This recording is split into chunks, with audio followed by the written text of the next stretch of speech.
날마다 솟는 샘물과 함께하는 오늘의 큐티 시간입니다. 8월 12일 목요일, 오늘의 말씀은 로마서 3장 21절로 31절까지 말씀입니다.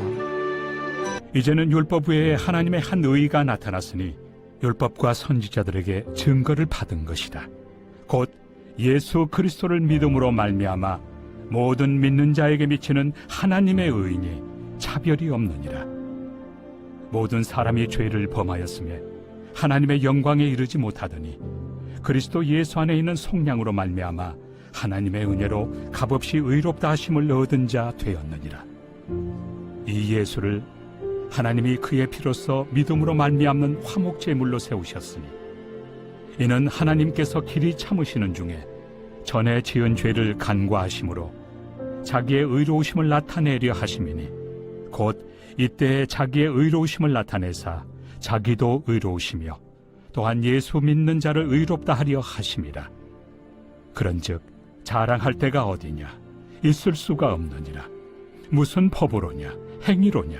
아니라 오직 믿음의 법으로니라. 그러므로 사람이 의롭다 하심을 얻는 것은 율법의 행위에 있지 않고 믿음으로 되는 줄 우리가 인정하노라. 하나님은 다만 유대인의 하나님이시냐? 또한 이방인 하나님은 아니시냐? 진실로 이방인 하나님도 되시느니라. 할례자도 믿음으로 말미암아 또한 무할례자도 믿음으로 말미암아 의롭다 하실 하나님은 한 분이시니라.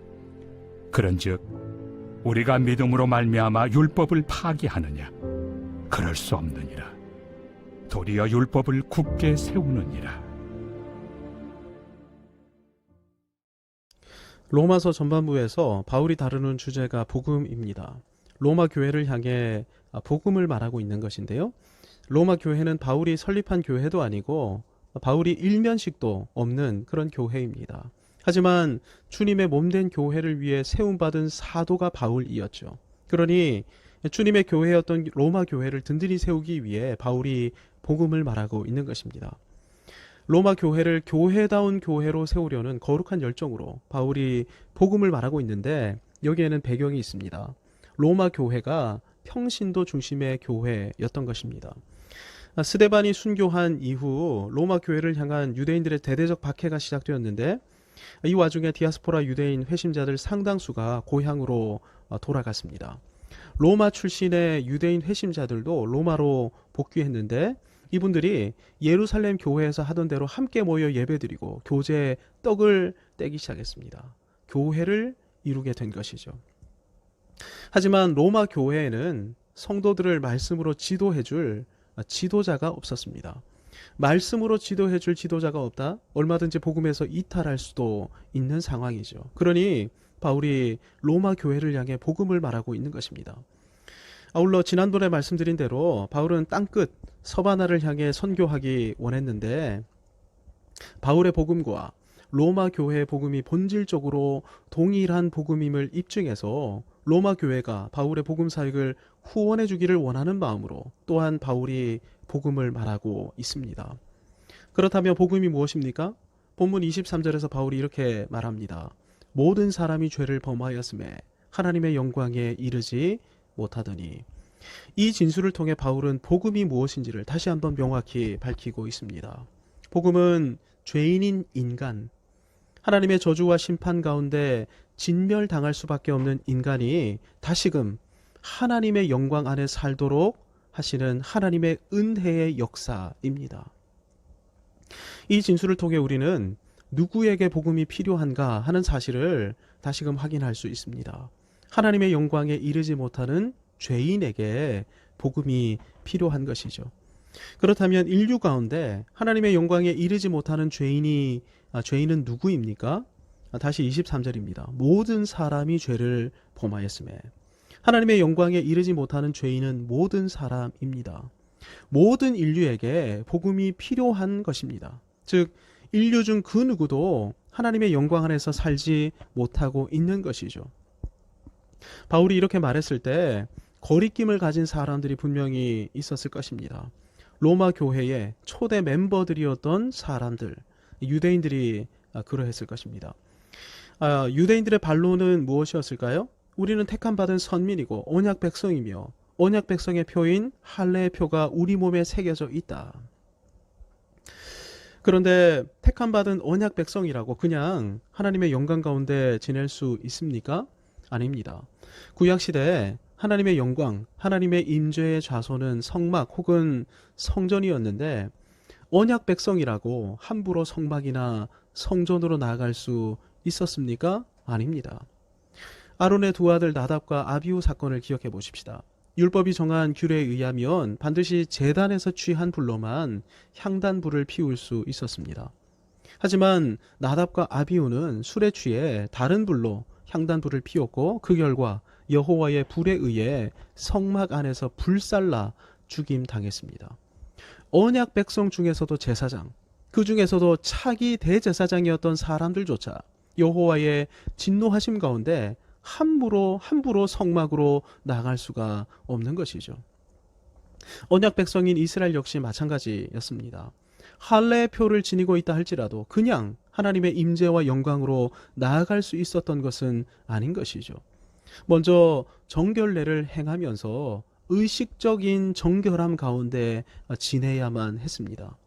의식적 정결 가운데 있다 할지라도 모든 사람은 죄인입니다. 언약 백성이라 할지라도 해결되지 못한 죄 문제를 여전히 품고 살아가고 있는데 이 모습을 가지고 여호와의 임재, 영광 가운데로 나간다면 나답과 아비후처럼 거룩하신 여호와 하나님의 진노 가운데 죽임 당할 수밖에 없게 됩니다.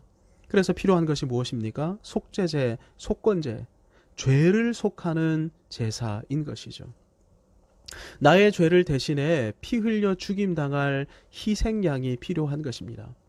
양, 소, 염소, 비둘기 모두 속죄제에서 사용되는 희생 짐승들인데 이 짐승을 준비해 와서 머리에 손을 얹으면서 모든 죄를 전가한 다음 죄를 전가한 당사자가 직접 이 짐승들을 죽여야 합니다.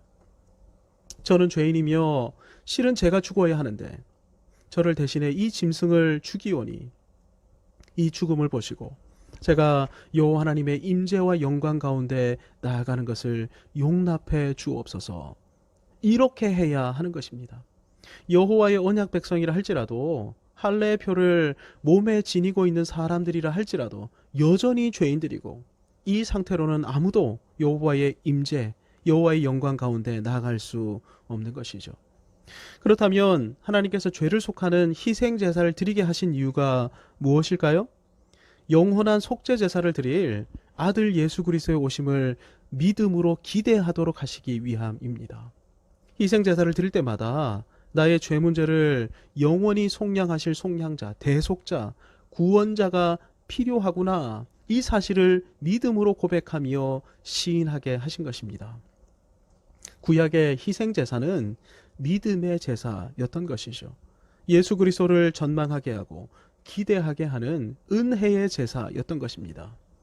구약의 유대인들이 그토록 기다리고 기대하던 예수 그리스도께서 이 땅에 오셨고 십자가에서 영원한 속죄 제사, 화목 제사를 단번에 완성하셨습니다. 그러니 이제 어떻게 해야 합니까? 오실 예수님을 기대하며 행했던 그림자로서의 모든 행위는 내려놓고 예수 그리스도께서 완성하신 모든 사역을 믿음으로 받아들여야 합니다. 그래서 우리가 이렇게 찬양하는 것입니다. 황소를 드림보다 진정한 노래를 기쁘게 받아주시는 주님, 찬송을 부르며 영원히 섬기리, 주님께 영광 돌리리. 이제는 황소를 가지고 혹은 양을 가지고 더 이상 하나님께로 나아갈 필요가 없게 됐습니다. 십자가에서 영원한 제사를 단번에 완성하신 우리 주 예수 그리스도께서 계시기 때문입니다. 그래서 그분을 의지하면서 그분의 공로를 찬송하면서 모든 죄 문제를 예수 그리스도께 완전히 내어 맡긴 채로 믿음으로 담대히 하나님께로 나아가기만 하면 되는 것입니다.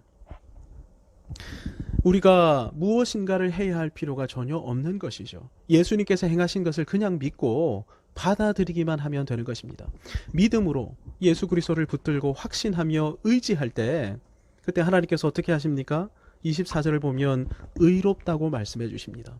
값없이 의롭다고 선언해 주시는 것입니다. 우리가 치러야 할 대가는 없다는 것입니다. 왜 그렇습니까? 예수님께서 모든 값을 대신 치러 주셨기 때문입니다.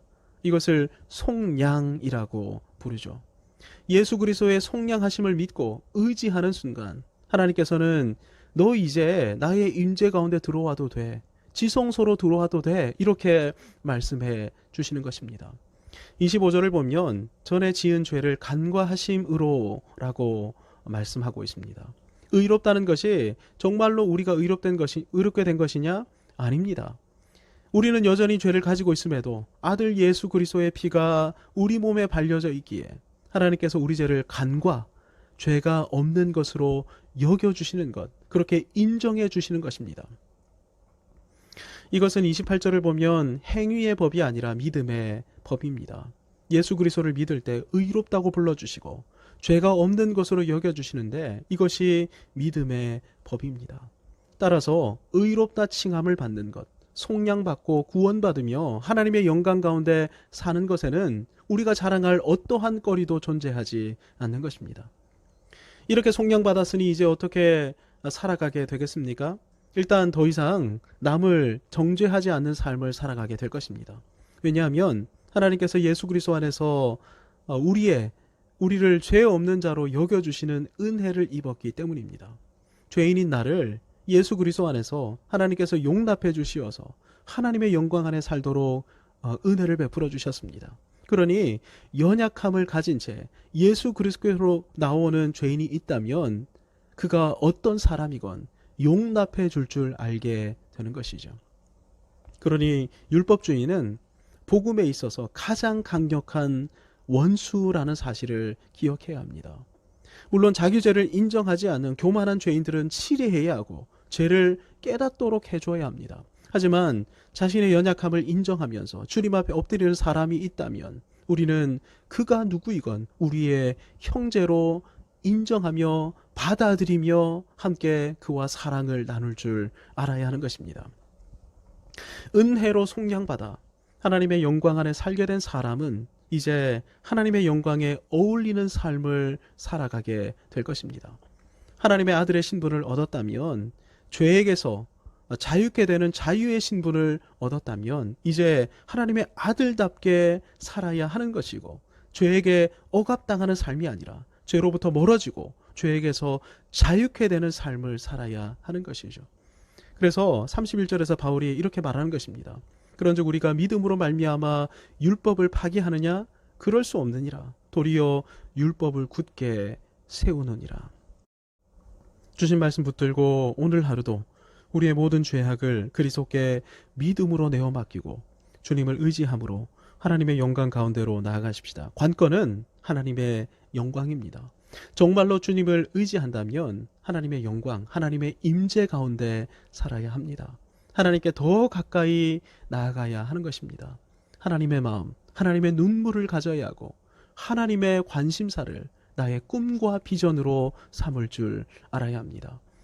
하나님 앞에 겸손하게 엎드리는 사람이 있다면 그가 누구이건 정죄하지 마십시다. 품어주고 위에서 같이 기도해 주십시다.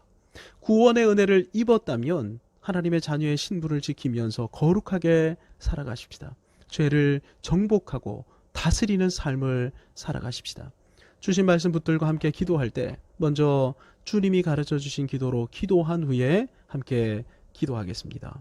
하늘에 계신 우리 아버지, 아버지의 이름을 거룩하게 하시며 아버지의 나라가 오게 하시며 아버지의 뜻이 하늘에서와 같이 땅에서도 이루어지게 하소서.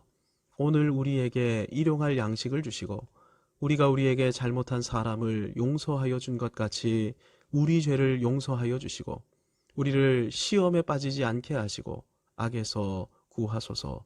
나라와 권능과 영광이 영원히 아버지의 것입니다. 아멘.